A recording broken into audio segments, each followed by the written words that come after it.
Oh no, it's just going to start again. Okay, guys, welcome back. It's now Tuesday, March 10th, 2009, 12:26 a.m. We just did 7 Amber Alert cases. We had one more to go, so we're going to go ahead and do that one right now. And that would be case number 695, Allison Corrales. But before I do that, I'd like to welcome back Deborah. And we also have Gail St. John with us. Hi, Gail, and hi, Deborah. Okay, just making some notes.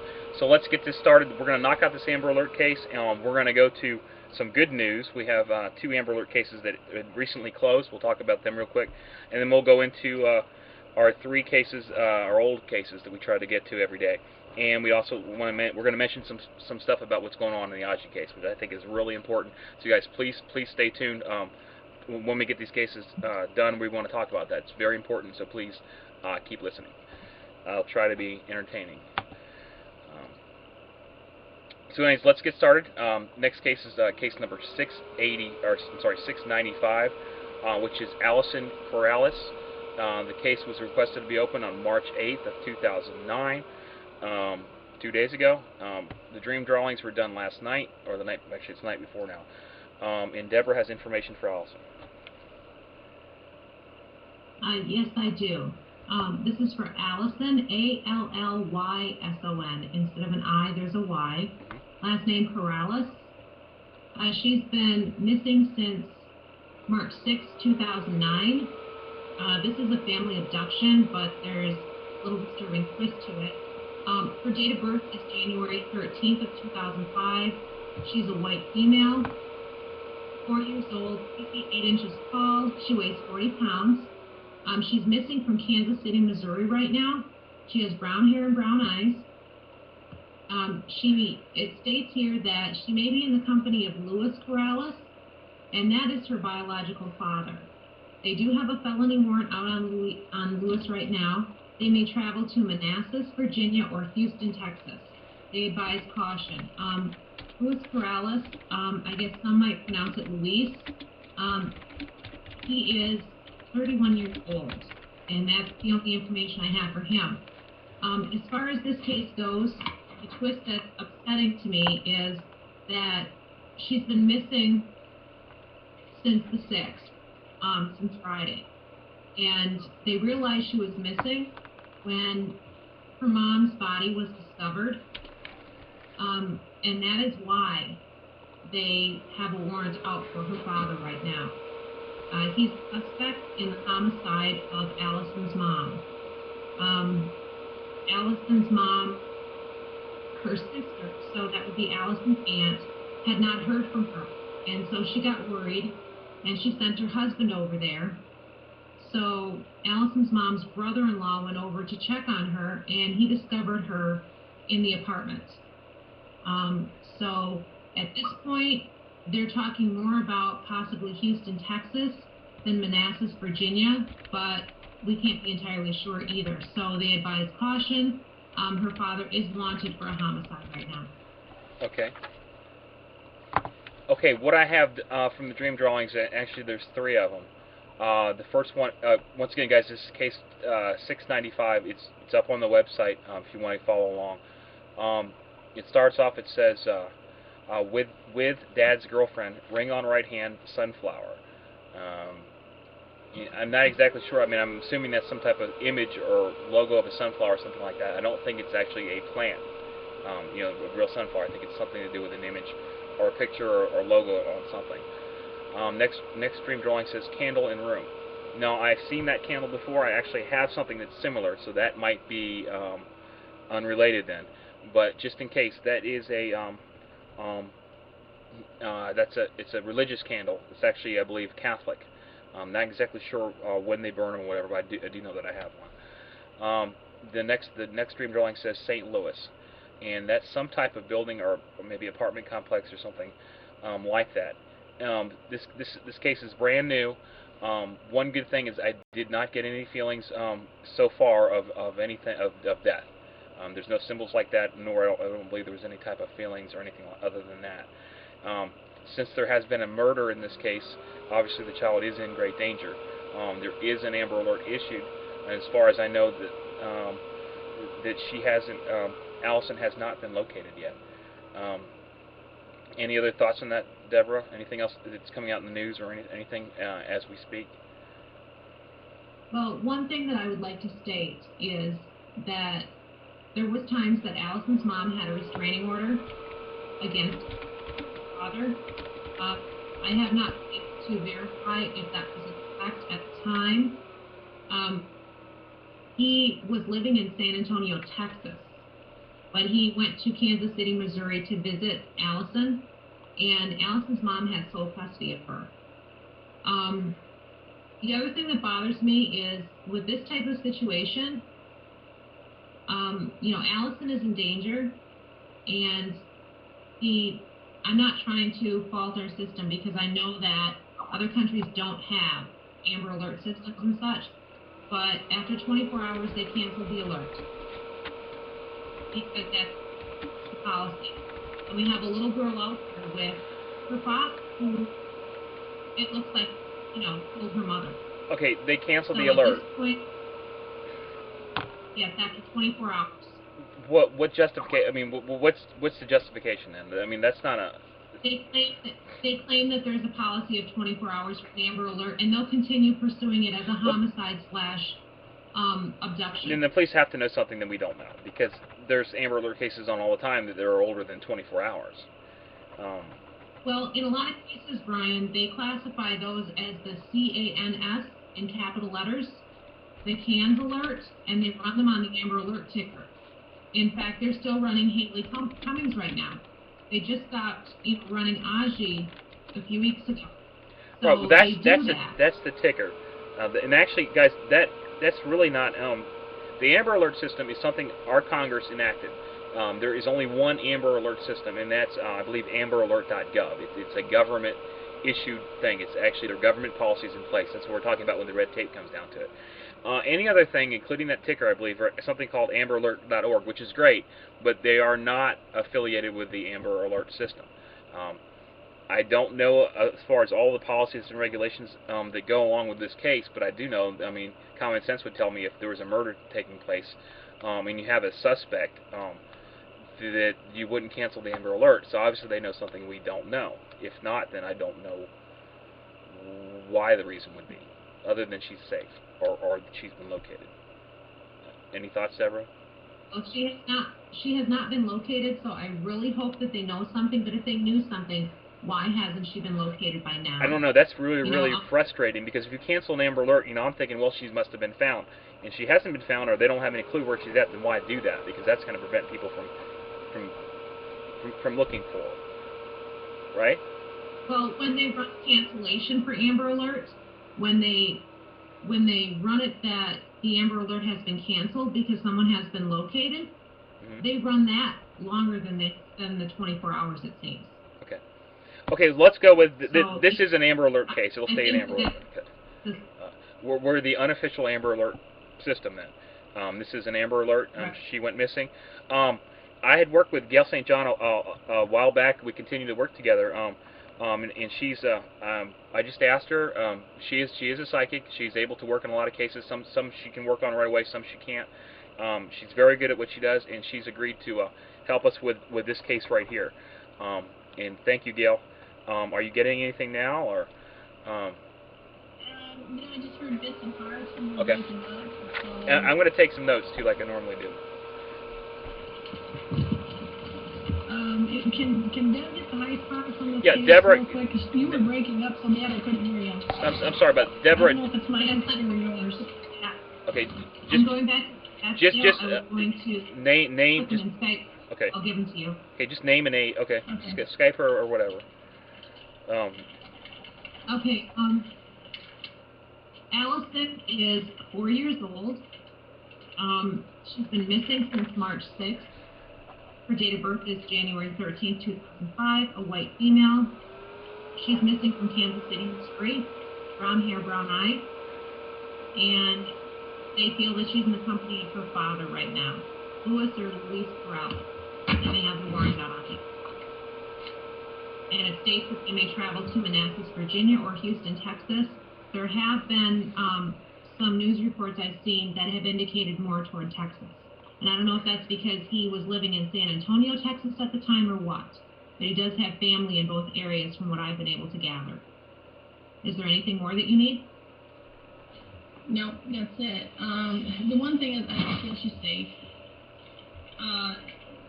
And I didn't pay attention to whatever Brian said about the case. I don't like to pay attention. Yeah, you know, to be actually, on it. I should have let in like that.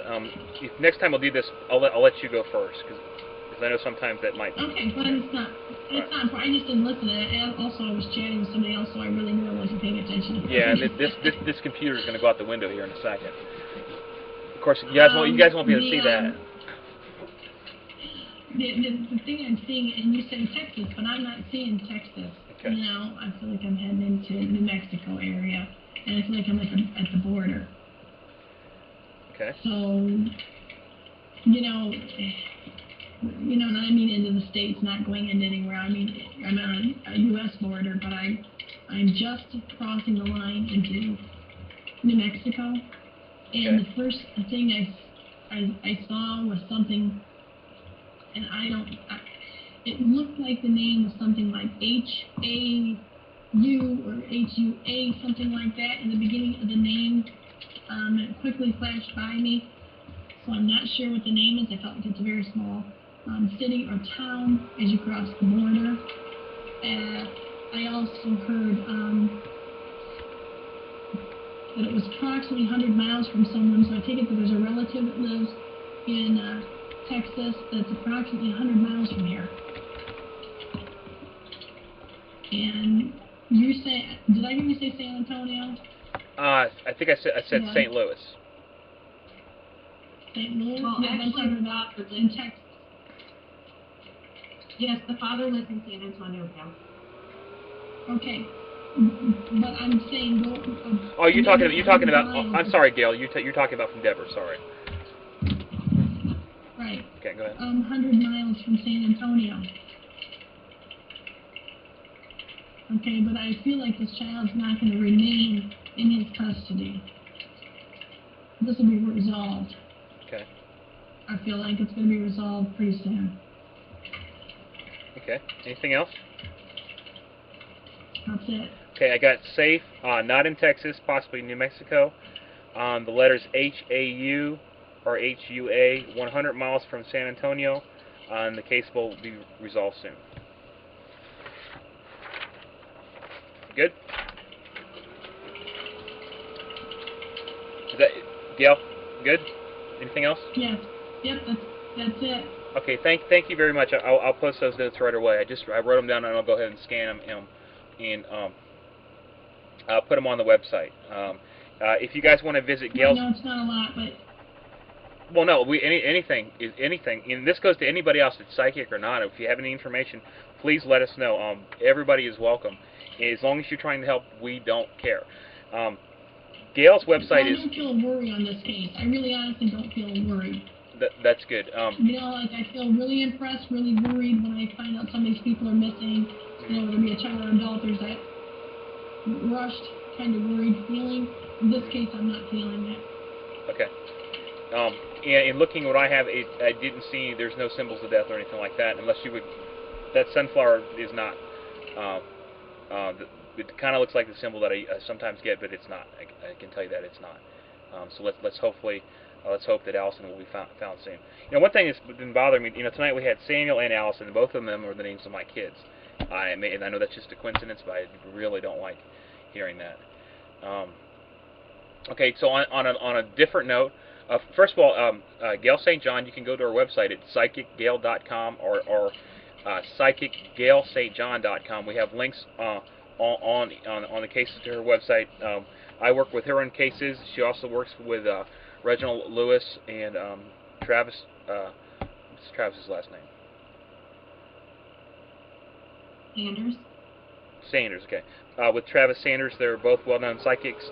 You can see them on, I believe, A&E Psychic Kids and some other stuff may be coming soon. If you go to our website, everybody works on cases together. So please visit that. A lot of these cases that we're talking about will be on there soon, and I believe they also have a forum set up too. Okay, on a lighter note, we have 2 Amber Alert cases that were they were found, and I believe both cases were found safe correctly. Do you hear all that noise? I'm getting a lot of noise. Yeah, I hear noise. Okay. Try muting, Gail. Like papers or something. Either way, I can hear you guys. What do you hear? Does it sound like typing? Yeah, sort of. I guess I'm not. Oh, it might be. Okay. Camera's typing. Sorry. Okay. Thank you, Gail. You're welcome. Okay, Deborah, you there? Yes, I'm here. Okay. Let me get those cases up real quick. I have prepared for them too.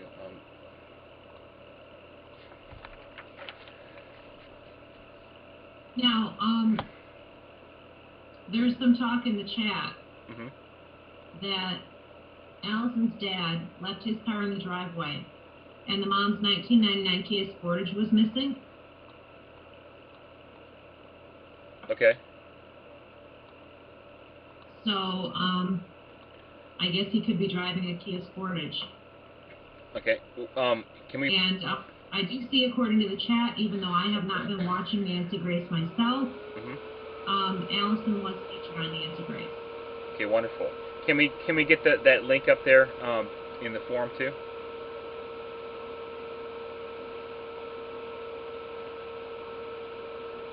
Which link would that be? To what you were just talking about the car. I will try the best I can. This came from someone that it looks like they must have seen a news report, but I will check the CNN transcript. Okay. And I will try Google again and see if I can come up with anything there if it's not in the CNN transcript from Nancy's show. All right, thank you. Okay, it says also, it showed on the news that the car was red. They showed a picture of it on Nancy Grace, so I can find it on the CNN transcript. Okay, thank you. Okay. Yeah, one thing, guys, that forum is very important. I still answer emails and I still post them in the case files, but there's a lot of cases and it does take a lot of time to do that. The best thing to do is go to the Missing Persons Forum, which is at the top of this Ustream. If you're watching Google or whatever, anyways, it's missingpersonforum.com. All the cases are listed there. Links for my cases to that cases and vice versa are the same way. So if you have any information, please post them in the forums. That's the fastest way to get your information out there. Okay, so we have 2 Amber Alert cases that are now closed. I think both There's of something else from here, Brian. Yeah. Excuse me, Brian. I have a question from chat. If Gail is able to answer, I'm not sure if she can or not. Okay. Someone in chat wants to know if baby Allison saw her mother murdered. I don't know, Gail. Yes. Did you hear the question? I didn't hear the question.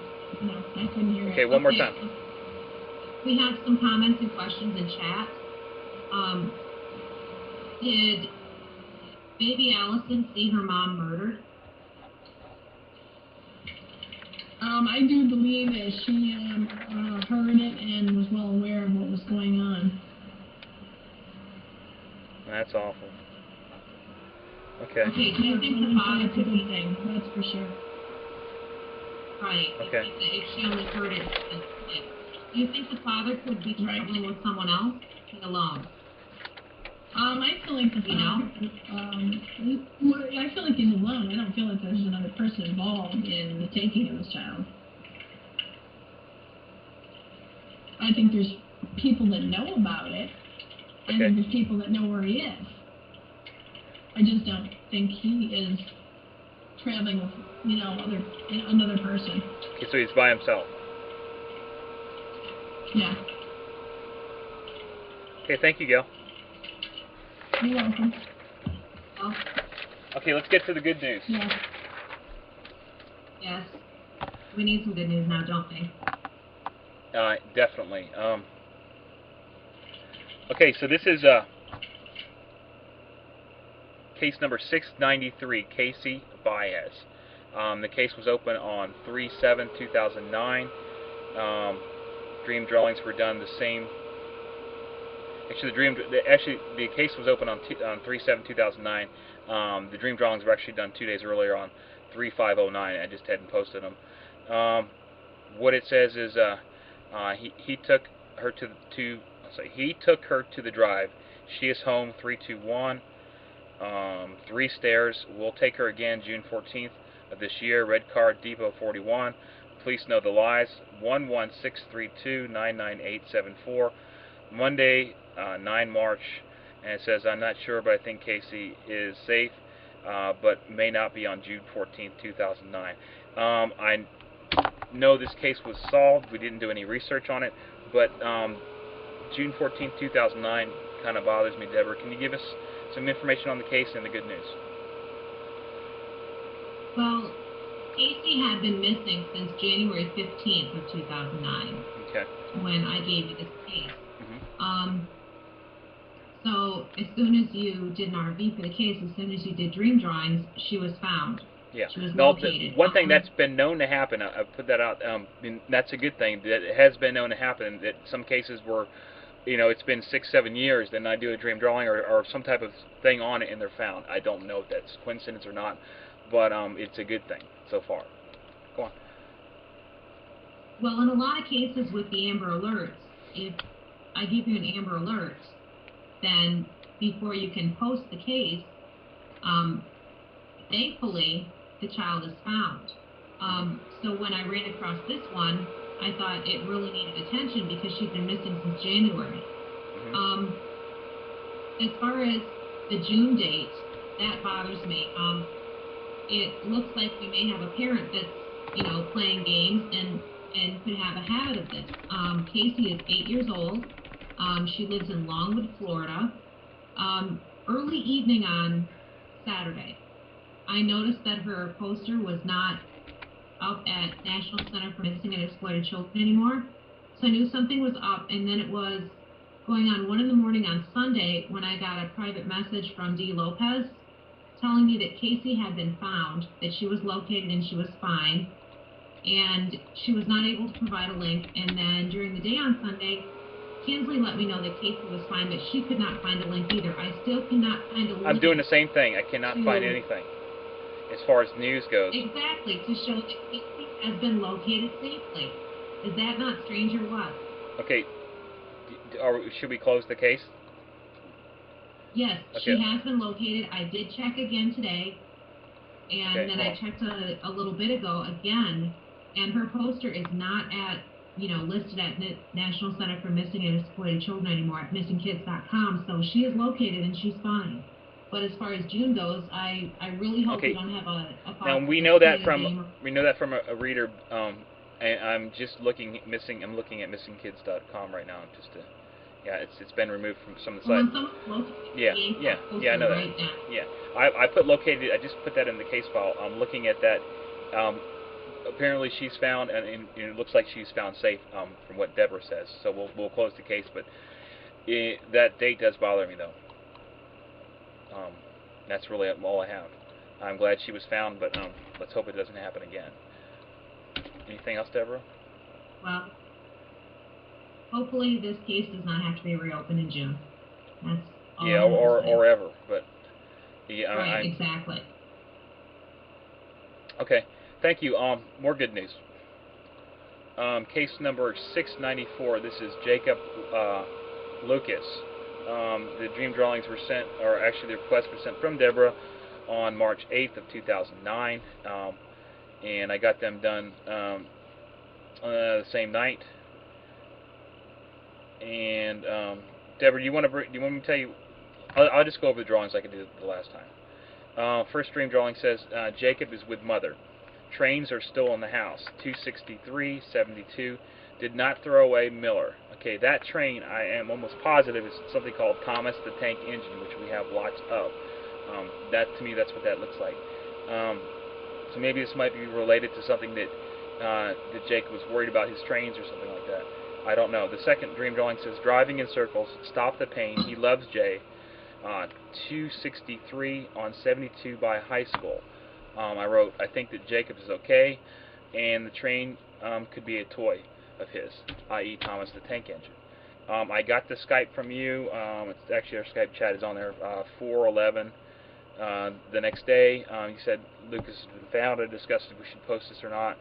Since I've already opened the case and posted it, we decided to go ahead and post it. But he was found, so we didn't continue any research. Deborah, can you bring us up to speed on the case and the good news? Well, Jacob had actually been missing since Friday. So when the alert went out on Saturday, and because of the circumstances of the alert, that there was possibly some danger involved,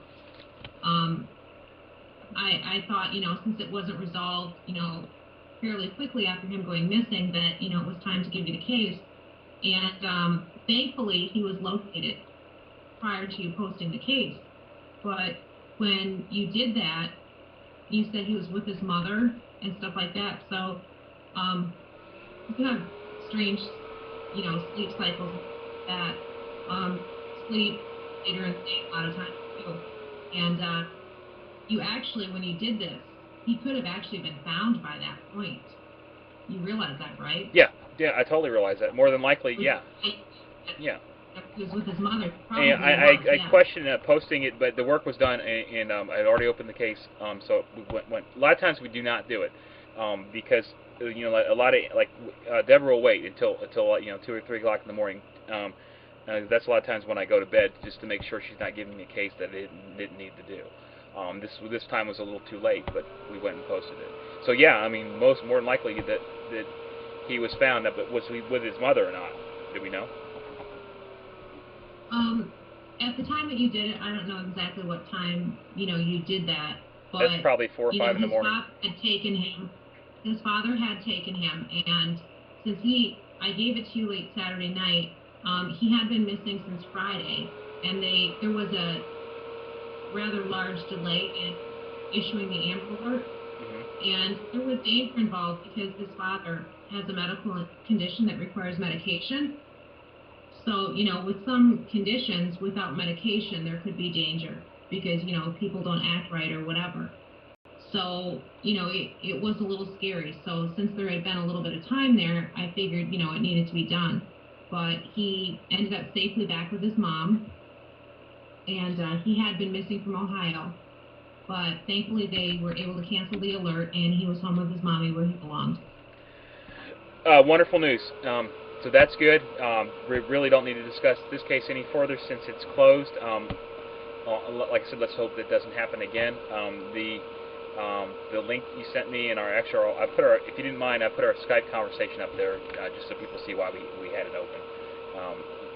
Other than your Social Security number, I think your personal data is removed. Okay, Deborah? Yeah, thanks for that. You're welcome. Okay, let's do something a little bit different. I know we still have 3 cases to do, but we want to bring up a case that's, again, near and dear to our hearts. And what case would that be, Deborah? That would be Aji, wouldn't it? Yep. So I know you might not have his file. I know you might not have his file up there, but Aji's still missing. Can you tell us a little bit about what happened with Aji? Or what circumstances led up to his disappearance? And I know you probably don't have to read anything on that one. Well, you changed the order on me, but I think I can make do here. Yeah, I changed the order because of timing. And we're gonna hit 45 before we can give the other cases the proper time they need.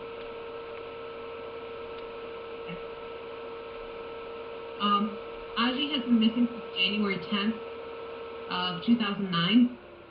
He was being taken care of by his grandmother in Farm Workers Village in Immokalee, Florida, while his mom was at work. And his grandmother checked on him. He was outside playing with some other children. He was there. He was fine playing with the kids. And when she looked again, he was gone.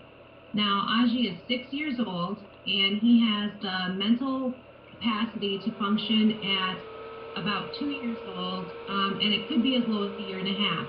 He speaks less than 5 words. So he doesn't talk much, but he does understand Haitian Creole. So it's a little different than standard Creole, and I haven't been able to find out a whole lot about it, except that it's very different. And people from Haiti normally speak the Haitian Creole. So he can understand people quite a bit, but he doesn't speak much himself. He does smile a lot. And as soon as he went missing, it was reported. They started looking immediately.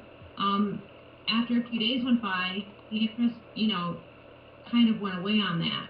But, Aji has been missing for 2 months now. It is officially now, since it is 12:56 a.m. on the 10th of March, it is officially 2 months missing. That is a full day, longer than things. And I want Haley to be found just as bad as I want Aji to be found. But he needs some attention. So a little bit of a rundown here on Aji. And he is, like I said, 6 years old and missing since January 10th. He is a black male, black hair, brown eyes, 3 feet tall, 45 pounds. We do have 5 photographs of Aji now. There are 3 really good ones, and then one that's good and one that's great as far as to use them. We did this past Wednesday. We were able to get a photograph of Aji wearing the sneakers he was last seen wearing.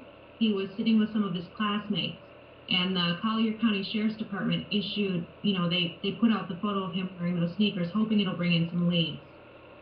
He was last seen wearing a blue and yellow t-shirt, blue and yellow shorts, state black and green, like that.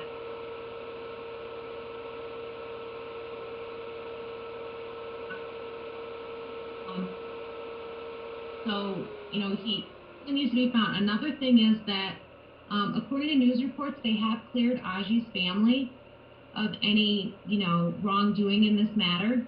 Aji was living with his mom and his stepfather or stepfather-to-be or, common law or whatever they want to call it. Aji's father, his biological father, lives in Haiti. And they have cleared his biological father of having any involvement in his disappearance also. So, he's missing from the village. Fortunately,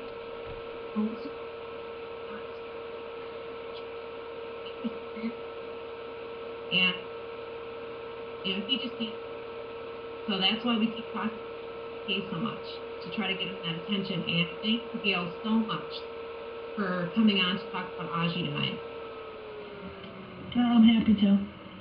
Okay, Gail, so I know we discussed a lot of things. A lot of people don't know what's going on in the Aji case. Can you bring everybody up to speed about what might happen? Well, we're hoping that the team will be able to make it to Florida to search for Aji and hopefully, get either a lead on some clues or actually, be able to find Aji. In the process, I really, how I feel about media, and especially because of, how there is media prejudice.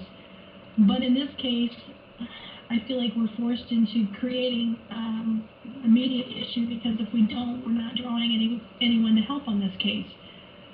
So as much as I'd like to stay away from media, I don't think we have much of a choice but to get media involved because they're not looking at this case, and that's a problem. Why don't you think they're looking at this case? Well, back again, I know many people have heard me say this, and I will say it again. It might sound really cruel, mean, and nasty, whatever. Call me mean and nasty. Because at this point, it really ticks me off to think that we have certain cases that fit that criteria. So where people looks interesting and good, the white girl, so to speak, the either blonde hair, blue-eyed, or, what I mean? It fits a certain criteria that people, oh, how beautiful, how cute, how this, how that. And then the storylines, are always crazy, what I mean? Where you can't believe this poor child's missing because, the goofy family antics and all the stuff that goes on. And it's just a media circus. And it creates a media circus, and people want to hear all this drama. Believe me, I really... Yeah, and I really despise drama in missing persons to start with, and everyone knows some things have been going on with me. I've been pulled into drama, and I really hate it. Yeah, I think there's no reason to have dramas. no drama does not belong in missing persons. Yeah, it seems to follow you around, unfortunately, which is. Well, I think when you're out here in people's faces. Well, it's the word. I think it's the word psychic, and the bad name that a lot of psychics have gotten over the years. That has a lot to do with it. Guys, Gail has. Yeah. If you guys don't know, Gail drove personally. Gail lives in Ohio. She drove down to Florida not once but twice. She put over 4,000 miles on her vehicle. That's gone now, okay, just to help in the search for Kaylee. And I've seen the garbage that she had to put up with, and she still drove on. Then she went down there for a third time. She flew down there. She's been there 3 times. She's willing to go back again, and this time it's for Aji. And when she says that she doesn't like the media, she means it. She's turned down Nancy Grace 3 times because the show would interfere with the search.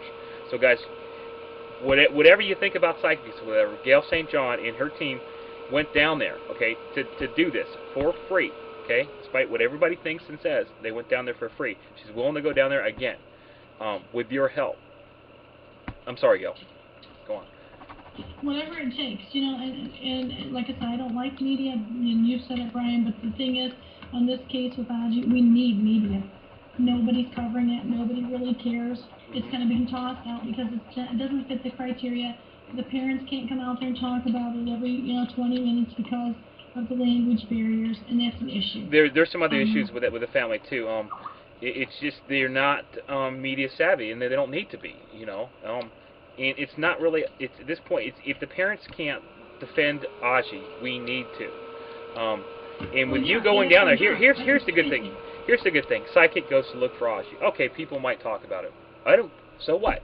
I don't care how they talk about it. And while they're talking about it, Aji's picture is going to go up on the screen. That's all that matters. That's right. And you know it. It's not that I like getting out there, but if I have to do this to help this child, I'm going to. I'll be the one standing there with a bucket on my head.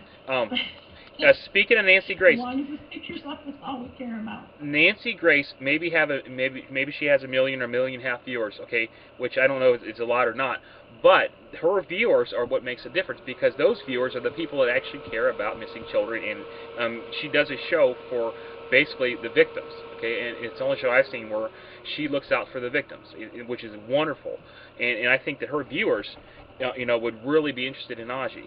And you've been on her show numerous times. Well, I do have her producer's personal cell phone number. Right. No, I don't call for any reason because I just don't have a use for I've spoken with Natasha before. Very nice lady. One thing I didn't like. But in this case, I will. But in this case, I will make an effort to let them know. I didn't like a lot of times where they said, would you please come on and never call you back? That to me is a little unprofessional. But that's not important right now. Oh, well, that's the TV world. So there you go, folks. Psychic going to look for Aji. No matter what you think, we still know in the end that Aji's picture will get out there. And again, this time, Gail, the team needs donations. At this point, we're taking donations for Gail and the team to go down there. You can go to her website, which we gave out before, we'll give out again. You can go to the findaji.com website for more information about Aji or whatever. But what we're really hoping is we're really hoping that we don't need donations. We would hope that maybe Leonard Padilla, who seems to be so interested in these high-profile cases, would maybe say, hey, let's send Gail down there, which would be nothing. It's what he would spend for a night on the town. Somebody getting a hold of yeah. Well, I mean, we're only talking. $1,500 would get you and the team there, okay, or some network. Come on, spend the money and take them down there so they don't have to beg for donations. Because when a psychic begs for donations, everybody says something about it. You can't say the word psychic.